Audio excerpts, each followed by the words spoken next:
deal with. And if they don't work well, you guys get upset pretty darn quickly. I'm passionate about these issues.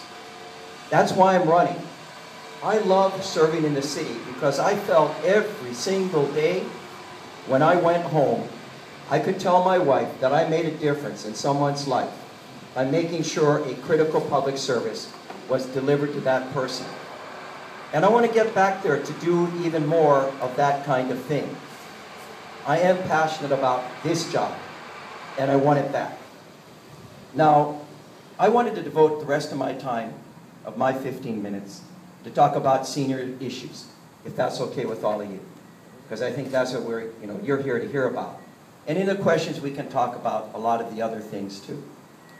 Number one, first and foremost, we need to do a better job getting direct funding for our seniors at the City and County of Honolulu. As you know, we're the only county who doesn't do direct funding. Now, of course, we do have other programs like the handy van and our bus system. Both of them award-winning. They can be improved, but they're award-winning and they help our seniors.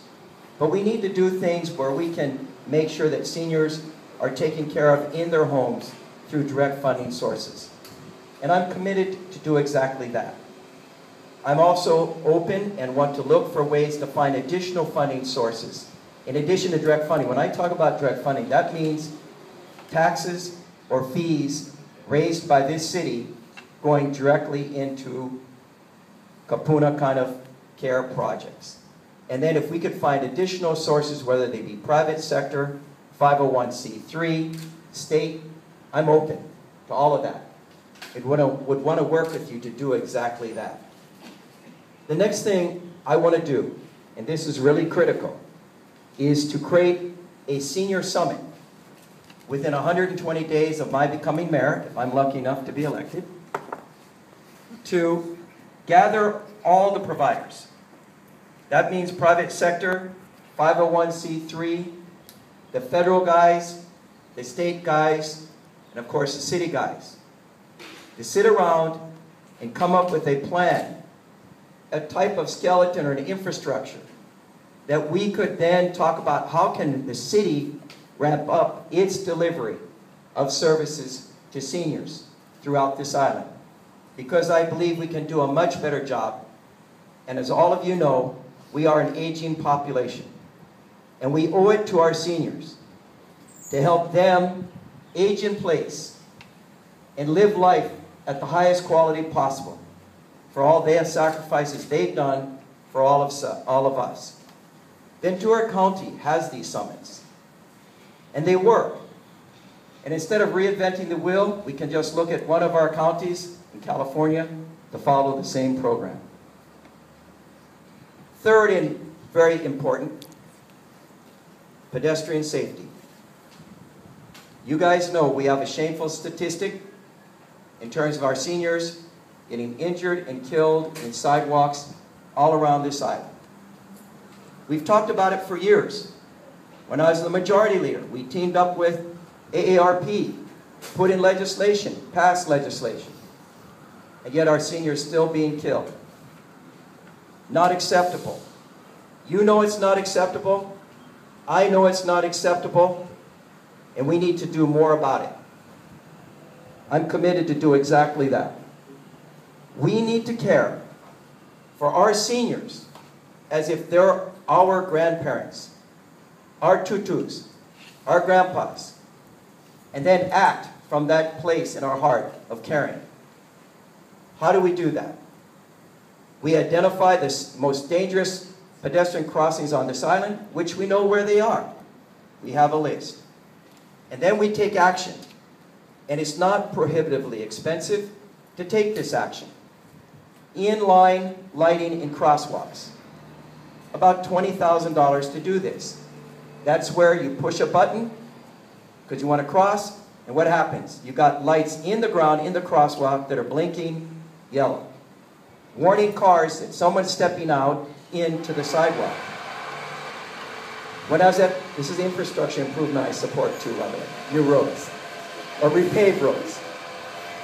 We did one when I was at the city. It's down on the south end of King.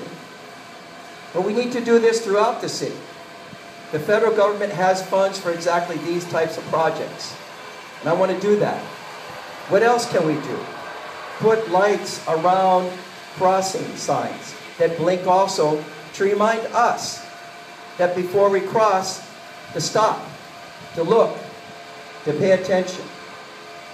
Another one is putting signs in the middle of crosswalks right in the medial strip.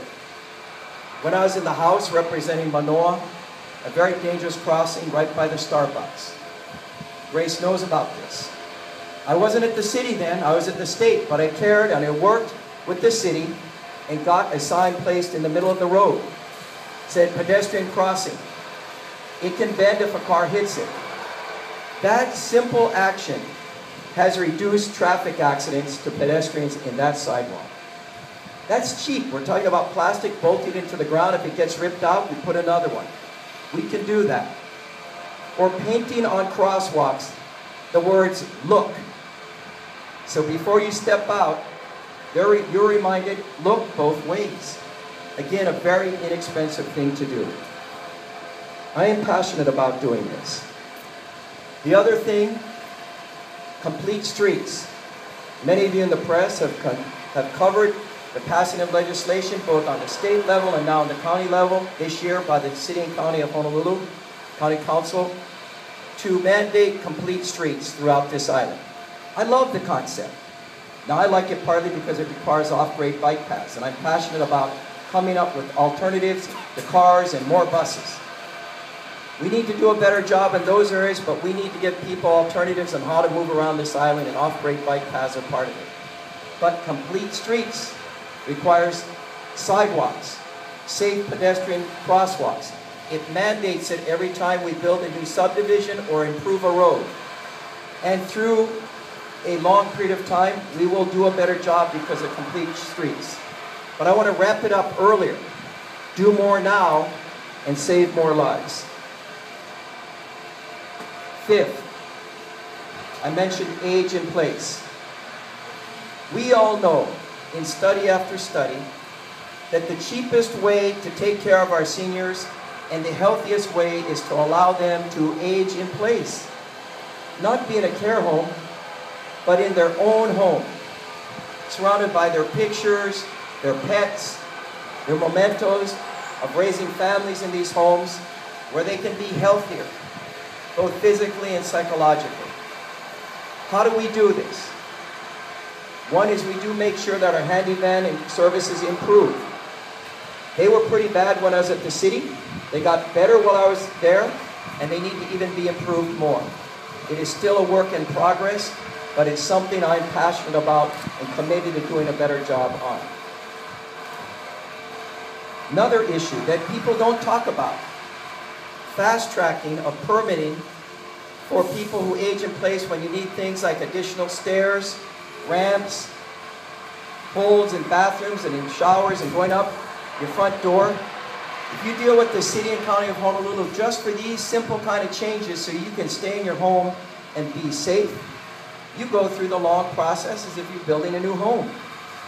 We should have a separate section of the building code for seniors, for home improvements, to allow you to age in place. And I'm committed to do that. Finally, the last two issues. Number 6, re-energize and refocus the Elderly Affairs Division of the Department of Community Services. The Elderly Affairs Division is the one that deals with us folks, our seniors. We need to re-energize this division. We need to inspire it to do better. We need to have them remember that the people they're caring for are their parents, our parents, and to do a better job. And as mayor, I'll make sure I instill that in them by working with them on a regular basis, delivering that message and making sure then they go out and actually implement these ideas. And it requires working with the State Office of the Aging. It requires working more closely with the federal government, but to really embrace their job and to know that they can make the difference. Finally, number 7, embedding senior issues in every single city department. ENV, deals with our sewers. Everyone in this room, it doesn't matter whether you're a baby or you're a senior. You want your sewage to go away. And there's issues regarding seniors that deal with sewage. Road repaving. It's not safe for you guys to cross streets if there's pukas all throughout them. And yes, they do need to be repaved and maintained. And when I was at the city, I expedited $155 million worth of road repaving in 18 months. Can we do better? Yes. Do we need to do better? Yes.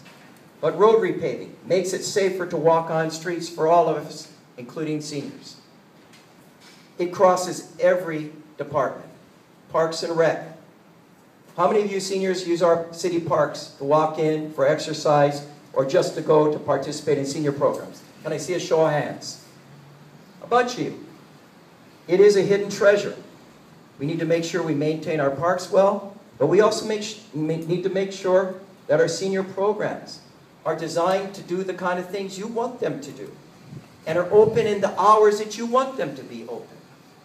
That you can show up at the Manoa pool and swim when you need to swim, to get the exercise you need and to be outside and get the sun and get your vitamin C. So these are just some of the issues that I'm passionate about, that are seniors related. I know one thing about my style. I work really hard. I'm not all over this city. You may see me sign waving almost every morning and a lot of the afternoons. I'm at the games, whether it be UH football, Pop Warner, at every bone dance, at every community function, meeting as many people as I can. Because it means knowing what this community is about. And the way you do that is by touching people, hearing their stories, understanding their lives, and then committing as a public servant to make a difference.